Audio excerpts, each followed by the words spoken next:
Hello दोस्तों, मैं हूं Vyomesh Singh from S Academy and इस वीडियो में हम बात करने जा रहे हैं how to get admission in top colleges. Mind it, मैं बात करने जा रहा हूं कि आपको एमटेक में टॉप कॉलेज में एडमिशन कैसे मिले। मैं इस बारे में बात नहीं करने जा रहा कि आपका गेट 2022 कैसे क्लियर हो या आपके गेट 2022 में कैसे हाईएस्ट मार्क्स आए।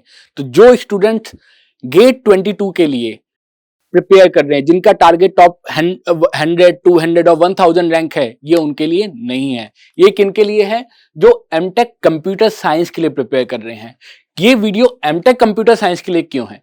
क्योंकि कंप्यूटर साइंस स्टूडेंट्स का टारगेट होता है टॉप कॉलेजेस में एडमिशन लेना एंड उसके थ्रू प्लेसमेंट लेना, क्योंकि टॉप कॉलेजेस का एवरेज पैकेज 15 और 20 एलपीए से ऊपर है, जबकि कोर ब्रांचेस का मेन टारगेट होता है गेट में टॉप 100 200 रैंक लाना, ताकि उनको पीएसयू में जॉब मिल सके।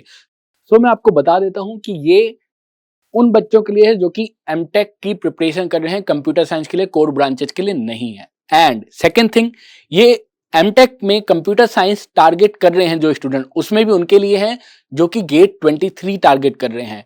आइदर गेट 22 के लिए अभी बहुत अच्छी प्रिपरेशन नहीं है, फॉर्म फिल किया है, या फिर उनके लिए है जो कि गेट 23 फर्स्ट टाइम अटेम्प्ट करने जा रहे हैं। तो ये स्टूडेंट कोर ब्रांचेस के लिए नहीं है। ये वीडियो उन बच्चों के लिए भी नहीं है जो कि गेट 22 में टॉप 1000 और 2000 रैंक टारगेट कर रहे हैं, क्योंकि आई एम एज्यूमिंग कि आपकी प्रिपरेशन ऑलरेडी बहुत अच्छी है। ठीक है, तो ये उनके लिए नहीं है, बल्कि उनके लिए तो कोई भी वीडियो नहीं है। इस टाइम आपको सिर्फ अपने नोट्स पे फोकस करना चाहिए, अपनी टेस्ट सीरीज पे फोकस करना चाहिए। जो गेट 23 टारगेट कर रहे हैं उनके लिए वीडियो है। अब आप सोच रहे होंगे, सर एमटेक एडमिशन में गेट डिफरेंट कैसे है? एमटेक एडमिशन तो गेट के थ्रू ही होता है, तो मैं नेक्स्ट ईयर गेट 23 क्लियर करूंगा और मुझे एमटेक में एडमिशन मिल जाएगा। बट ऐसा नहीं है।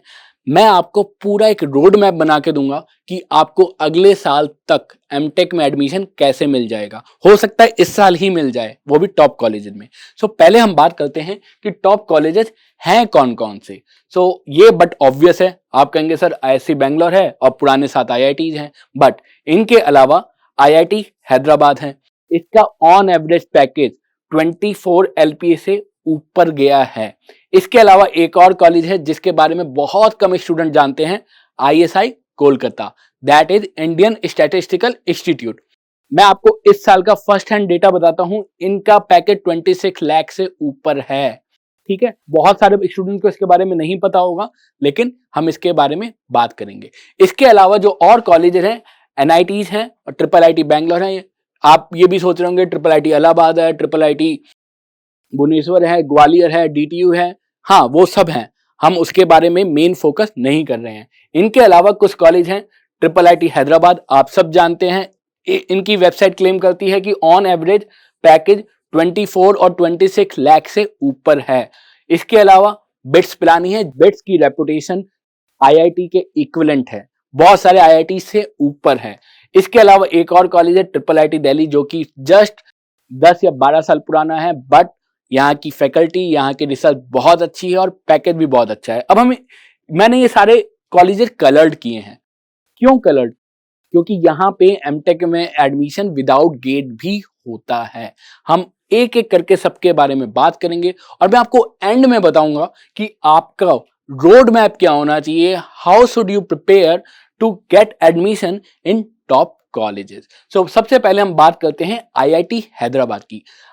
जैसे सब आईआईटी में गेट के थ्रू होता है, आईआईटी हैदराबाद में भी गेट के थ्रू होता है। बट लेकिन कुछ बच्चे जिनका गेट क्वालिफिकेशन नहीं है, लेकिन उन्होंने आईआईटी हैदराबाद से 6 मंथ की इंटर्नशिप की है, उनको ये डायरेक्टली सीट देते हैं प्रोजेक्ट स्पॉन्सर्ड में। दैट मीन्स अगर आपका रिज्यूमे अच्छा है, अगर आपकी परसेंटेज अच्छी है, अगर आपकी कोड फोर्सेज में रैंकिंग अच्छी है, तो आपको क्या करना है, आपको आईआईटी हैदराबाद में अप्लाई करना है इंटर्नशिप के लिए। वहां पे 6 मंथ इंटर्नशिप करेंगे। इंटर्नशिप में आपको बहुत कुछ सीखने को मिलेगा और इंटर्नशिप के जस्ट बाद आपको एमटेक में एडमिशन मिल सकता है। आपको गेट की प्रिपरेशन नहीं करनी है। समझ गए आप? इसके अलावा नेक्स्ट कॉलेज है आईएसआई, इंडियन स्टैटिस्टिकल इंस्टीट्यूट। इसकी रेपुटेशन या इसका रिसर्च आईएससी बैंगलोर के इक्विवेलेंट है और इसका प्लेसमेंट आईआईटी बॉम्बे के इक्विवेलेंट है। सो आप समझ सकते हैं, it is best of both research as well as placement. अब मैं ऐसा कह क्यों रहा हूं? मैं इस साल का भी लेटेस्ट डेटा आपको बता रहा हूं कि यहाँ पे टोटल 34 एमटेक की सीट्स हैं फॉर कंप्यूटर साइंस। 34 में से 20 स्टूडेंट्स ऑलरेडी प्लेस्ड हो चुके हैं, जो कि फर्स्ट सेशन ऑफ प्लेसमेंट या फर्स्ट सीजन ऑफ प्लेसमेंट में प्लेस हो चुके हैं। अब इन 20 स्टूडेंट का एवरेज पैकेज आपको मैं बताता हूं कितना है। 26 LPA, मतलब जो स्टूडेंट 2022 में एमटेक कंप्लीट करने वाले हैं उनका ऑन एवरेज पैकेज 26 जा रहा है। अभी आप सोच रहे होंगे 14 स्टूडेंट्स का प्लेसमेंट नहीं हुआ है, बट लाइक IIT यहां पे 2 बार प्लेसमेंट के लिए कंपनीज आती हैं, तो बाकी 14 बच्चे भी प्लेस हो जाएंगे एंड आई एम एज्यूमिंग कि उनका भी 20 से ऊपर का पैकेज लगेगा। आपको एक और चीज बताता हूं, Amazon सभी कॉलेजेस में जा रही है सॉफ्टवेयर डेवलपमेंट के लिए, वहां पे 45 लाख का पैकेज ऑफर कर रही है, बट ISI में वो साइंटिस्ट पोस्ट के लिए गई है और 65 लाख का पैकेज ऑफर किया है। इस टाइम पे ISI में 3 बच्चों का 60 से ऊपर का पैकेज लगा है और एवरेज पैकेज 26 प्लस है फॉर 20 स्टूडेंट एंड 14 स्टूडेंट्स अभी बचे हैं प्लेस होने के लिए। अब ISI में एडमिशन कैसे होता है? ISI conduct its own entrance exam, लेकिन इसका एंट्रेंस एग्जाम थोड़ा सा डिफरेंस है गेट से। फर्स्ट ये मैथ पूछते हैं, क्यों? क्योंकि मैथ का कॉलेज है। ऑल इंडिया में सिर्फ 4 लोगों को रामानुजन अवार्ड मिला है मैथ में, out of 4 3 from ISI Kolkata. So आप समझ सकते हैं कि किस लेवल का कॉलेज है। अब इनके पेपर में पार्ट 1 है मैथ, पार्ट 2 है कंप्यूटर साइंस। मैथ में आते हैं इनके 30 ऑब्जेक्टिव क्वेश्चंस, 30 ऑब्जेक्टिव क्वेश्चन जिनकी पर क्वेश्चन की वेटेज होती है 4 marks, that means total weightage है 120। अगर आप इसमें से कट ऑफ क्लियर करते हैं तभी आपका कंप्यूटर साइंस का पेपर चेक होगा, और इसकी कट ऑफ नियर अबाउट जाती है 56 के आसपास। फाइन, सो आपको ये 56 मार्क्स लाने हैं। इसके लिए आपको JEE की मैथ पढ़नी है, JEE की मैथ पढ़नी है, ठीक है। इसका मतलब क्या है कि 30 में से अगर आप 13 क्वेश्चन क्लियर करेंगे, 13 क्वेश्चन सही करेंगे तो आपका मैथ की कट ऑफ क्लियर हो जाएगी। अब आप कहेंगे सर आपकी मैथ गलत है, क्योंकि 13 क्वेश्चन क्लियर करने में तो 52 मार्क्स बनते हैं, आप कह रहे हो 56 कट ऑफ है, तो ये कैसे पॉसिबल है? एक ट्रिक है इसमें, अगर आपके क्वेश्चन सही होता है मैथ में तो आपको मिलते हैं 4 मार्क्स, अगर आपका क्वेश्चन गलत होता है तो आपको मिलते हैं 0 मार्क्स, और अगर आप क्वेश्चन अटेम्प्ट नहीं करते हैं तो आपको मिलते हैं 1 marks. For not attempt you are getting 1 marks. Suppose आपने 20 क्वेश्चन अटेम्प्ट किए और आपने उसमें से 13 सही हैं, 20 क्वेश्चन अटेम्प्ट किए 13 सही हैं, तो आपको कितने मिल गए? 52 marks for 13 question. Fine, 13 right question. 7 question आपके गलत हैं, उसके लिए 0 मिले, प्लस आपने 10 क्वेश्चन अटेम्प्ट नहीं किए तो आपको कितने मिल गए? 10 मोर। सो आपका कितने मार्क्स हो गए? 62। सो आपकी कट ऑफ क्लियर हो गई। फाइन, और JEE की प्रिपरेशन या JEE की मैथ की प्रिपरेशन के लिए ISI की अलग से एक बुक आती है, उसका नाम है टोमेटो। अगर आप ये बुक पढ़ेंगे तो आपका चांसेस बहुत ज्यादा हो जाएंगे, क्योंकि ये ISI की बुक है। आपको NCERT फॉलो कर सकते हैं या फिर टोमेटो फॉलो कर सकते हैं। फाइन, इसका एग्जाम नॉर्मली मई में होता है, बट कोविड की वजह से 2020 में इसका एग्जाम अगस्त और सितंबर में हुआ था, और इस साल इसका एग्जाम जुलाई में हुआ था। तो अगर आप 23 टारगेट कर रहे हैं गेट, आपके चांसेस है कि आप इसी साल ISI क्लियर कर लें। क्यों? क्योंकि अगर जुलाई, अगस्त या सितंबर में एग्जाम होता है तो आपके पास इनफ टाइम है to crack ISI। Total 34 seats हैं, इस साल हो सकता है शायद 5 सीट्स बढ़ेंगी, पर टोटल अभी 34 सीट्स हैं। नेक्स्ट कॉलेज के बारे में बात करना है, IIIT Hyderabad. IIIT Hyderabad GATE के थ्रू नहीं लेता है, ये अपना एग्जाम लेता है PGEE post graduate entrance exam. On average package for computer science I think इस टाइम पे 24 से ऊपर है, और फॉर इलेक्ट्रॉनिक्स 26 LPA से ऊपर है, इनकी वेबसाइट पे दिया हुआ है। बट ये प्राइवेट कॉलेज है, सेंटर फंडेड यूनिवर्सिटी नहीं है, ठीक है। अब इसका सिलेबस, गेट का सिलेबस है computer science plus general aptitude है, 50-50% वेटेड है। दैट मीन्स अगर आपकी कंप्यूटर साइंस के कुछ सब्जेक्ट क्लियर नहीं है लेकिन आपका एप्टीट्यूड अच्छा है तो आपकी क्लियर होने के चांसेस काफी ज्यादा हैं। और IIIT Hyderabad is one of the most dominating private college, ठीक है। तो नेक्स्ट कॉलेज की हम बात करते हैं बिट्स। जिसने भी JEE का एग्जाम दिया है वो बिट्स पिलानी के बारे में जानते हैं। बिट्स पिलानी के फर्स्ट ऑफ ऑल 3 कैंपस है, एक पिलानी, दूसरा कहाँ है? हैदराबाद, एंड तीसरा कहाँ है? गोवा, ठीक है। तीनों का प्लेसमेंट नियर अबाउट सेम है। On average package for MTech 20K ऊपर है।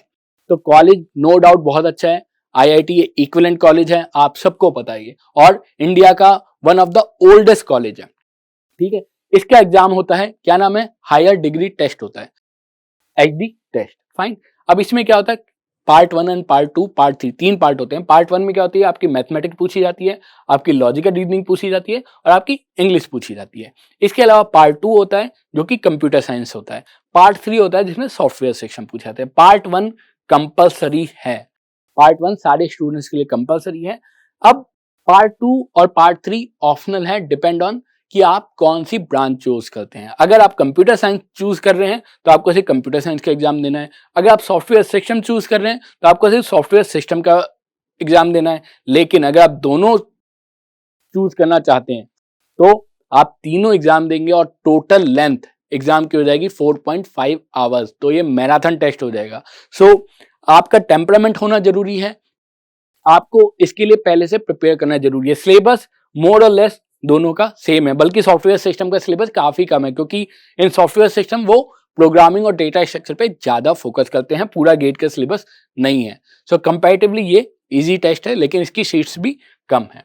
ठीक है, नेक्स्ट बात करते हैं ट्रिपल आईटी दिल्ली की। ट्रिपल आईटी दिल्ली गेट के थ्रू और विदाउट गेट दोनों लेता है। गेट के थ्रू 110 सीट्स हैं एंड विदाउट गेट 39 सीट्स हैं। फाइन, विदाउट गेट क्यों लेता है triple IT Delhi? Triple IT Delhi का ये फिलॉसफी है कि सब स्टूडेंट्स कॉम्पिटिटिव एग्जाम में अच्छा नहीं करते हैं। बहुत सारे स्टूडेंट्स की डेवलपमेंट अच्छी होती है, web development, project development, what ever it is. ठीक है, बहुत सारे स्टूडेंट की कॉम्पिटिटिव कोडिंग अच्छी होती है और बहुत सारे स्टूडेंट वैसे ब्रिलियंट होते हैं जो कि थ्रू आउट द इंजीनियरिंग जिनके मार्क्स बहुत अच्छे होते हैं। तो इनका सिलेक्शन क्राइटेरिया बहुत सिंपल है। फर्स्ट है शॉर्ट लिस्टिंग। शॉर्ट लिस्टिंग ये परसेंटेज के बेस पे मेनली करते हैं, बट अगर आपकी परसेंटेज बहुत हाई नहीं है बट 75% से ऊपर है एंड उसके अलावा आपकी कोड फोर्सेस में बहुत अच्छी रैंकिंग है या फिर आपने गिटहब पे बहुत अच्छे प्रोजेक्ट मेंशन किए हुए हैं तो भी आप शॉर्टलिस्ट हो जाएंगे। इंटरव्यू, उसके बाद इंटरव्यू होता है। इंटरव्यू में वो आपसे सब्जेक्ट पूछेंगे। अगर आपका रिज्यूमे अच्छा है, अगर आपकी कॉम्पिटिटिव प्रोग्रामिंग अच्छी है, अगर आपके अच्छे प्रोजेक्ट बनाए हैं तो आपके सिलेक्शन होने के चांसेस बहुत ज्यादा हैं। और ट्रिपल आईटी दिल्ली माइंडेड बहुत अच्छा है, सिर्फ 10 या 12 साल पुराना कॉलेज है और इस टाइम पे डीटीयू, एनएसआईटी और मोस्ट ऑफ द एनआईटी से बेटर है। ठीक है, तो ये हो गया ट्रिपल आईटी दिल्ली के बारे में। तो ये हमने कॉलेजेस के बारे में बताया आपको जो कि एमटेक में एडमिशन ले रहे हैं विदाउट गेट। ठीक है, तो दैट मीन्स आप एमटेक में एडमिशन ले सकते हैं बिना गेट के थ्रू भी। ठीक है, अगर आपका गेट बहुत अच्छा हो जाता है बहुत अच्छी बात है, नहीं होता है तो भी कोई दिक्कत नहीं है, आपके पास चांसेस हैं, इनफ चांसेस हैं। तो अब मैं आपको बताने जा रहा हूं कि गेट 23 की प्रिपरेशन कैसे करनी है। ठीक है, आप में से कुछ स्टूडेंट ने गेट 22 का फॉर्म भरा है, ठीक है, लेकिन उनकी प्रिपरेशन अच्छी नहीं है। वो सोच रहे हैं इस बार तो रहने देता हूं या कैजुअली दे दूंगा, नेक्स्ट ईयर में अच्छे से प्रिपेयर करूंगा। वो सोच रहे हैं 22 मैं सीरियसली नहीं दूंगा, डायरेक्टली 23 दूंगा या फिर 22 दूंगा ही नहीं। तो ये गलती हमें नहीं करनी है। मैं अब आपको बताने जा रहा हूं कि रोड मैप, कि आपको गेट 23 में या आपको 23 तक एमटेक में एडमिशन कैसे मिलेगा। पहली बात, आपको ये एग्जाम बहुत सीरियसली लेना है। सपोज इस टाइम पे आपके 5 सब्जेक्ट तैयार हैं तो सिर्फ 5 सब्जेक्ट तैयार करके ही 22 का एग्जाम देने जाइए और 5 सब्जेक्ट में फोकस करिए। आपके एप्टीट्यूड इंग्लिश वेटेज कितनी है, 15 मार्क्स। फिर आपके 5 सब्जेक्ट्स हैं, 5 सब्जेक्ट की वेटेज आई एम एज्यूमिंग की 25 to 30 मार्क्स होगी। दैट मीन्स कि आप 45 मार्क्स या 40 मार्क्स तक ला सकते हैं।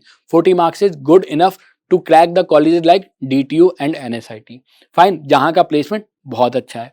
अगर नहीं भी आ रहे हैं, अगर सपोज आपकी 7 सब्जेक्ट की प्रिपरेशन है, आपकी 0 सब्जेक्ट की प्रिपरेशन है, आप फर्स्ट टाइम देना चाह रहे हैं तो भी आपको 22 को बहुत सीरियसली लेना है।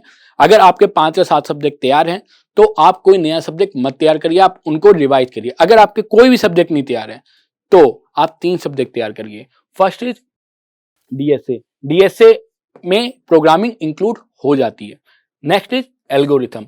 तो टोटल वेटेज कितनी होगी, 16 to 20 marks from this subject. Fine, 16 to 20। और ये सब्जेक्ट मैंने क्यों कहे हैं, क्योंकि इससे आपको प्लेसमेंट में भी हेल्प मिलेगी। इसके अलावा आप कौन सा सब्जेक्ट कर सकते हैं, ओएस, डीबीएमएस और सीएन। इनमें से कोई भी एक सब्जेक्ट चूज करिए अपना फेवरेट और तैयारी करिए। अब उसमें से आप सोच रहे होंगे सर मैंने तो 22 का फॉर्म ही नहीं फिल किया है, मैं तो सीधे 23 का एग्जाम दूंगा। स्टिल आपको 22 के एग्जाम से पहले ये 3 सब्जेक्ट, कोई भी 3 सब्जेक्ट तैयार करने हैं। अब आपके 3 सब्जेक्ट जब प्रिपेयर हो जाएंगे, 22 का पेपर होगा, जो जिन्होंने फॉर्म फिल किया वो पेपर देंगे, उनको अपना पता चल जाएगा कि वो कहाँ स्टैंड कर रहे हैं, क्या वो उस सब्जेक्ट में जिसको उन्होंने बहुत अच्छे से तैयार किया है, क्या वो उसमें 80% 90% मार्क्स ला पा रहे हैं कि नहीं। और जिन्होंने फॉर्म नहीं फिल किया है वो क्या करेंगे, आईआईटी गेट के 2 या 3 दिन बाद पेपर रिलीज कर देती है, तब आप बैठिए 1 घंटे, नॉट 3 आवर्स, जस्ट 1 आवर्स, उस 1 घंटे में आप वापस एक एग्जाम की तरह उस टेस्ट को दीजिए और अपनी प्रिपरेशन को टेस्ट करिए। अब इससे हुआ क्या, जो आप सोच रहे थे कि फरवरी या मार्च से आप 23 के लिए प्रिपेयर करना स्टार्ट करेंगे, आपने ऑलरेडी 3 सब्जेक्ट तैयार कर लिए हैं, 3 सब्जेक्ट प्रिपेयर कर लिए हैं 22 में। तो ये आपको फायदा हुआ। जिनकी अभी 0 प्रिपरेशन है, जिनकी कुछ प्रिपरेशन है 5 सब्जेक्ट 7 सब्जेक्ट, उनकी वो 5 या 7 सब्जेक्ट बहुत अच्छे से प्रिपेयर हो गए। दैट मीन्स अगर आपको 100 कदम चलने हैं, 100 में से आपने ऑलरेडी 10 या 20% 30% आपने रास्ता तय कर लिया है, क्योंकि सिर्फ 4 महीने 5 महीने में गेट में टॉप 200 रैंक नहीं आता है, और गेट में टॉप 200 300 रैंक वाले को ही ओल्ड आईआईटी में एडमिशन मिलता है। ठीक है, नेक्स्ट, अब आपको डायरेक्ट जंप नहीं करना है, आपको ये नहीं सोचना 22 के बाद मुझे सीधे 23 का एग्जाम देना है, नहीं, ऐसा हमें नहीं सोचना है। 22 के एग्जाम के बाद हमें क्या करना है, ट्रिपल आईटी हैदराबाद के एग्जाम की तैयारी करनी है। ठीक है, आपके 3 सब्जेक्ट 5 सब्जेक्ट कुछ तैयार हो गए थे, 2-3 सब्जेक्ट और तैयार करिए ट्रिपल आईटी हैदराबाद के एग्जाम्स तक, एंड जनरल एप्टीट्यूड में अपना ध्यान लगाइए, क्योंकि 50% वेटेज है। 2020 में ये एग्जाम अगस्त या सितंबर में हुआ था, दैट मीन्स आपके पास 7-8 महीने हैं अभी से, और 21 में ये जुलाई में हुआ था, तो आपके पास इनफ टाइम है। देयर इज ए चांस कि आपका ट्रिपल आईटी हैदराबाद का एग्जाम क्लियर हो सकता है, तो आपको 23 तक वेट करने की जरूरत नहीं पड़ेगी। फाइन, सो ये हो गया आपका प्रिपरेशन की आपने कुछ सब्जेक्ट प्रिपेयर कर लिए। फाइन, तो 2022 के बाद आपको क्या करना है, आपको ट्रिपल आईटी हैदराबाद की प्रिपरेशन करनी है। फाइन, ट्रिपल आईटी हैदराबाद के 15 या 20 दिन बाद आपका एग्जाम होता है आईएसआई का।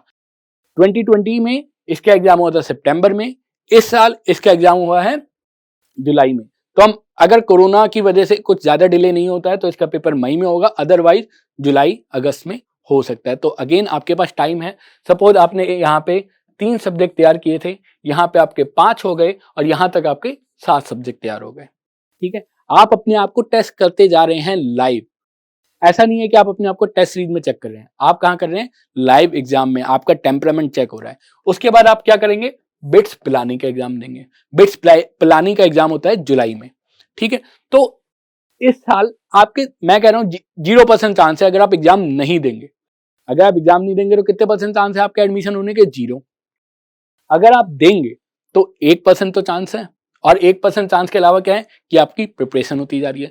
तो आई एम एज्यूमिंग कि जब तक आप बिट्स पिलाने तक पहुंचेंगे, आपके 8 या 9 सब्जेक्ट तैयार हो चुके होंगे गेट के। ठीक है, तो अब आपकी इसी साल जब बाकी बच्चे प्रिपरेशन करना स्टार्ट करेंगे, जुलाई में जून में कोचिंग सेंटर लगेंगे, ठीक है, उस टाइम तक आपकी मोस्ट ऑफ द प्रिपरेशन हो चुकी है। आप अपने आप को 4 बार टेस्ट कर चुके हैं, आपका एक टेम्परामेंट बन चुका है। ठीक है, अब इसके बाद क्या चांसेस हैं, बिट्स पिलाने के टेस्ट के बाद आपके पास 3 चांसेस हैं। या फिर आपको लगे, देखिए, या तो आपका एडमिशन हो जाए, ठीक है, आपका एडमिशन हो सकता है, ठीक है, या फिर आपके पास इतना कॉन्फिडेंस आ सकता है कि आप 2023 के लिए टारगेट करें, या फिर आपको पता चल जाए कि competitive exam is not my cup of T. ये भी होता है, बहुत सारे बच्चे बहुत इंटेलिजेंट होते हैं लेकिन कॉम्पिटिटिव एग्जाम में बहुत अच्छा नहीं कर पाते हैं। उनको क्या करना है, उनको आईआईटी हैदराबाद या फिर ट्रिपल आईटी दिल्ली टारगेट करना है फॉर एमटेक। आईआईटी हैदराबाद या ट्रिपल आईटी दिल्ली, फाइन, वो ये टारगेट कर सकते हैं, या फिर वो लोग प्लेसमेंट की प्रिपरेशन कर सकते हैं। ठीक है, तो ये आपको पता चल गया, कब, इसी साल पता चल गया। अब इसके बाद क्या करेंगे, अगर आप आगे प्रिपेयर करना चाहते हैं, अगर आपका एडमिशन नहीं हुआ लेकिन आप में एक कॉन्फिडेंस आ जाएगा कि यार मेरा इस साल तो नहीं हुआ पर नेक्स्ट ईयर मेरी आधी से ज्यादा प्रिपरेशन हो चुकी है, तो आपको दिक्कत नहीं होगी, आप नेक्स्ट ईयर बहुत अच्छा रैंक फोड़ सकते हैं। ठीक है, तो प्लानिंग के बाद आपको क्या करना है, अब इसको आपको 23 को टारगेट करना है। पिलानी के बाद आपको 23 का टारगेट करना है। अगेन हम सेम साइकिल फॉलो कर सकते हैं, बट आई एम होपफुल कि इतने टेस्ट देने के बाद आपका 23 में टॉप 200-300 रैंक आने के चांसेस या प्रोबेबिलिटी बहुत बढ़ जाएगी। फाइन, अगर आप डायरेक्ट 23 का एग्जाम देते तो शायद नहीं होती। क्यों नहीं होती? हम हर बार यूनिवर्सिटी एग्जाम दे के आते हैं और हमारी प्रिपरेशन नहीं होती। हम सोचते हैं इस बार तो ऐसे ही दे रहा हूं, बस भगवान पास करा दे, नेक्स्ट ईयर तो मैं बहुत अच्छे से पढ़ूंगा। हम हर साल करते हैं, भगवान को याद करते हैं, भगवान इस बार पास करा दे, नेक्स्ट ईयर तो मैं बहुत अच्छे से करूंगा। सेम हम गेट पे कर रहे हैं, लेकिन हमें ऐसा नहीं करना है। हमें क्या करना है, स्टेप बाय स्टेप अपने आप को टेस्ट करते जाना है, स्टेप बाय स्टेप अपनी प्रिपरेशन अच्छी करते जाना है। ठीक है, तो अब गेट 23 दिया, आपका हो गया, बहुत अच्छा रैंक आया, आपको IIT मिल गया या कोई अच्छा कॉलेज मिल गया। 23 नहीं मिला तो फिर अगेन आप क्या कर सकते हैं, सेम साइकिल फॉलो कर सकते हैं, IIT हैदराबाद, ISI और बिट्स पिलानी। तो इस तरीके से ये साइकिल, अब आपके पास कितने एग्जाम है, 8 एग्जाम है, प्लस अगर आपकी परसेंटेज बहुत अच्छी है तो आपको IIT दिल्ली मिल सकता है, अगर आपका रिज्यूमे बहुत अच्छा है तो आपको IIT हैदराबाद या IIT दिल्ली मिल सकता है। ठीक है, तो ये चांसेस हैं आपके एमटेक में एडमिशन के, विद गेट और विदाउट गेट। इसके अलावा आप अपने आप को एक जगह और टेस्ट कर सकते हैं, वो है TIFR, Tata institute of fundamental research. ये डायरेक्ट PhD के लिए होता है, यहाँ एमटेक नहीं होती है, बट आप टेस्ट के थ्रू अपने आप को टेस्ट कर सकते हैं। आप इस एग्जाम दे सकते हैं और अपने आप को टेस्ट कर सकते हैं कि आपका स्टैंड क्या है, क्योंकि जुलाई अगस्त के बाद सीधे फरवरी में एग्जाम है, बीच में दिसंबर में TIFR का टेस्ट होता है, तो अगेन आपको एक और मौका मिल सकता है अपने आप को टेस्ट करने का। तो ये आपकी प्रिपरेशन स्ट्रेटजी होनी चाहिए, ये आपका रोड मैप होना चाहिए। ऐसा नहीं है कि आप डायरेक्ट सोचें कि यार नेक्स्ट ईयर 23 दूंगा, नहीं, आपको बीच में ये 4 टेस्ट देने हैं। आपको ये भी पता होना चाहिए कि अगर आप कोर्ट सैफ, कोर्ट फोर्सेस में बहुत अच्छे रैंकर हैं, आपका अंडर 2000-3000 रैंक है, लेकिन आपके रिज्यूम में शॉर्टलिस्ट नहीं हो रहे हैं, तो आपको क्या करना है, आपको IIT दिल्ली और IIT हैदराबाद में अप्लाई करना है। आपको इक्वल अपॉर्चुनिटी मिलेगी, प्लेसमेंट से भी, प्लेसमेंट से रिलेटेड भी और रिसर्च के रिलेटेड भी। तो ये हमारी प्रिपरेशन स्ट्रेटजी है। मुझे उम्मीद है कि आपको ये वीडियो हमारा यूजफुल लगा होगा। अगर लगा है तो अपने दोस्तों के साथ शेयर करिए, लाइक करिए और हमारा चैनल सब्सक्राइब करिए। Thank you guys, thank you very much.